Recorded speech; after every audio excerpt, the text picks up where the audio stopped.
Hello বন্ধুরা, কেমন আছো তোমরা? আশা করি সবাই খুব ভালো আছো। আমিও খুব ভালো আছি। তো দেখতেই পাচ্ছ আমি হচ্ছে এখন মাঠে। হ্যাঁ, সকাল সকাল বাবা বললো একবার কি তুই মাঠে যাবি? আমি বললাম কেন? বললো চল না, গেলেই দেখতে পাবি, তুই তো ভিডিও করিস, তোর জন্য কিন্তু খুব সুন্দর সুন্দর ভিউ আছে ওখানে। আমি বললাম তাই, ঠিক আছে চলো। এই যে দেখো মাঠে চলে এসেছি।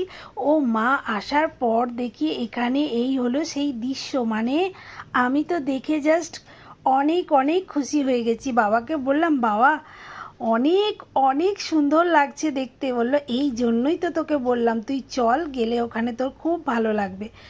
সত্যি বলছি বন্ধুরা, এইসব দৃশ্য সচরাচর দেখাই যায় না। এখানে আসার পর দূর থেকে দেখছি মাঠ পুরো সাদা হয়ে আছে।